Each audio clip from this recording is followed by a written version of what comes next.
Greetings, salutations, respect, and love. Oh yeah, I'm Scott, and you are in the Prog Corner, man. And today, I'm going to be taking a look at the brand new album by, I don't know, some guy named David Gilmour. Maybe you've heard about him. Guitar player for some band called Pink Floyd. Wow. David John Gilmour was born March 6th, 1946 in Cambridge. His dad was like a professor there at Cambridge, so he came from privilege, but he understands that. He knows that, so he's not like his his ex-bandmate in that regard. But dude went on and formed a band in 1965 with Syd Barrett called Joker's Wild, and then they went their separate ways. And a few years later, Syd was going through some kind of existential crisis there with his mental health, and David Gilmour was invited into the band, and the rest, as they say, is history, man. This, believe it or not, for a guy who's been in the industry for almost 60 years, this is only his fifth solo album. His first one came out, the debut came out in 1978, the self-titled. I really, really like that one. 1984, About Face came out. Little more of an 80s production thing. I didn't care for it a whole lot. On an Island in 2006, very chill, very laid back, but very cool. And then 9 years after that, Rattle and Lock came out in 2015. Good album, solid album. And here we go, 9 years later, we got another one. His fifth album, Luck and Strange. First of all, it's a weird name. I don't really understand. Second of all, I'm not crazy about the album cover. But whatever, man. So who's playing on this album? Yeah, we don't have Stevie Winwood or John Lord on this album like on, previous records or lyrics written by Pete Townsend. All the lyrics here pretty much are written by Polly, his wife, except for the final track, I guess. David wrote that himself. And then there's actually a cover on this album. But who's playing on this album? Well, we've got none other than the great Richard Wright makes an appearance on here. Some stuff he recorded back in 2007. Roger Eno, of course, Brian's brother, who's a regular contributor with David. Rob Gentry. On bass, you've got Tom Herbert and a guy named Guy Pratt. Yeah, David Gilmour never seems to go too far without Guy Pratt. On drums, you got Adam Betts, Steve Gadd, and Steve DeSantislow, who's been playing with David for quite some time. And the vocals are all handled by David, and his two kids, Romany and Gabriel, contribute there. This album came out September 6th on Sony. If I'm not mistaken, that's Roger Waters' birthday, so I don't know if that's a coincidence or not, but I'm guessing it probably is not. This album was produced by none other than Charlie Andrew, and he adds a whole different spin, a little different flavor, a little bit more modern approach to this album. He is best known for his work with Alt J, but he's also worked with James. He's worked with the Block Party. So he's kind of got a younger mind. And in fact, in the studio, I guess he had absolutely no reverence for the great David Gilmour in that he's pushing back. He's like, why is every song got to have a guitar solo? Or, why is every song got to fade out? He actually pushed back quite a bit. And David Gilmour seemed to really appreciate it in that he stated he wants to go back in the studio right away and do another album with the same lineup, with the same production team and everything. So he's obviously sold on it. This album is 9 songs, 43 minutes, so it does go by really, really fast. The deluxe edition's got 2 bonus tracks, a song that was released in 2020 called Yes, I Have Ghosts, that was sung by Romany. Good song, I really like it. And then there's an extended version of the title track, a 14-minute version of that, the Luck and Strange, Barn Jam, whatever. Let's go through some of these tracks and let's talk about it. See if David Gilmour's right when he said this was his best record since Dark Side of the Moon. Yeah, let's see about that. It opens up with a little brief instrumental, which is very, very typical of David Gilmour. This one's called Black Cat. It's 92 seconds long. Got the electric piano and, David's patented guitar stuff going on. Good opening. I really like it. Leads you right into the title track. The streamlined version of it's 7 minutes long. The bonus one was 14 minutes long. This is a blues number, man. It reminds me of that Black Velvet song. Doom, boom, doom, boom, doom, doom, doom. The solo's great. The song's good. The song actually grew on me I really didn't like this song at first. The more I listen to it, the more I like it.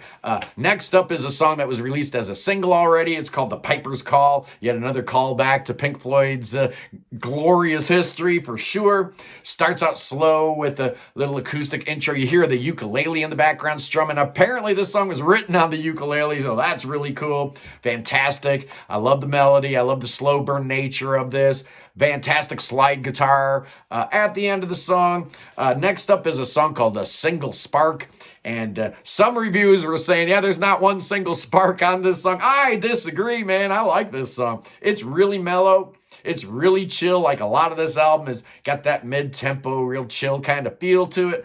But the melody's awesome. And David Gilmour rips a fantastic solo in the second half of the song. And you see a pattern developing here. Is like the first half, all these songs is like the song part.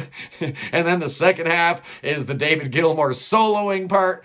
Honestly, I could use more of the second part because I came here for David Gilmour's guitar playing, not his vocals. He doesn't sound like the same cat he did back in the 70s. Those vocals are sounding a little rough, sound a little thin, not really super enjoyable anymore. I mean, that was the guy that used to have that voice I could listen to all day, every day. Even Roger Waters had to admit how great a vocalist he was, having, David sing a bunch of Roger's songs. But whatever. Next up is a brief little interlude, 46 seconds long. Definitely makes you think of Marooned, like a little short version of Marooned. Next up is the cover that I talked about. It's called Between 2 Points. This one was already released as a single, but the band, the Montgolfier Brothers, who in the world is that? I've never heard of them. I'd never heard this song before. Of all the cover songs in the universe that David Gilmour and Polly Sampson could choose to cover, this is an odd choice. It's a good song, but I don't consider it a great song. To me, the best part of this song is Romany Gilmour, her vocals, and she plays harp in it. It sounds really cool. I like it. It's fun. It's a good song, but again, not a great song. Kind of questioning, why of all the songs in the universe. Anyway, next up is the best song on the album by far. It's called Dark and Velvet Nights.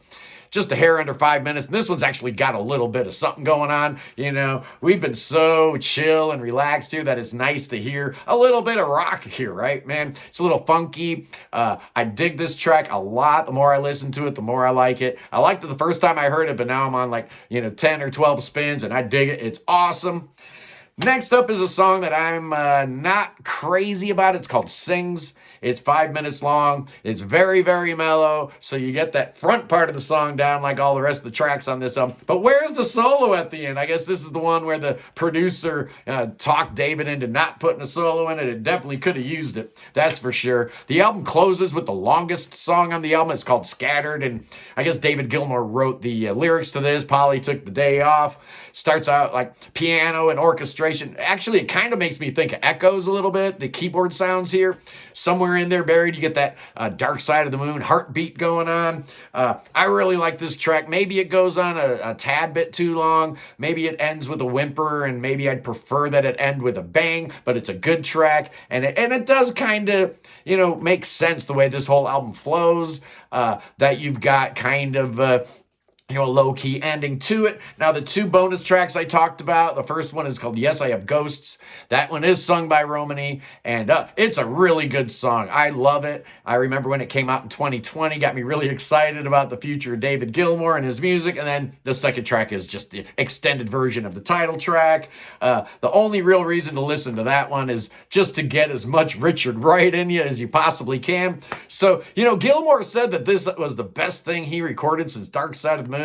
Man, I don't think I can agree with that. You're not doing, Wish You Were Here, Animals in the Wall, any favors there.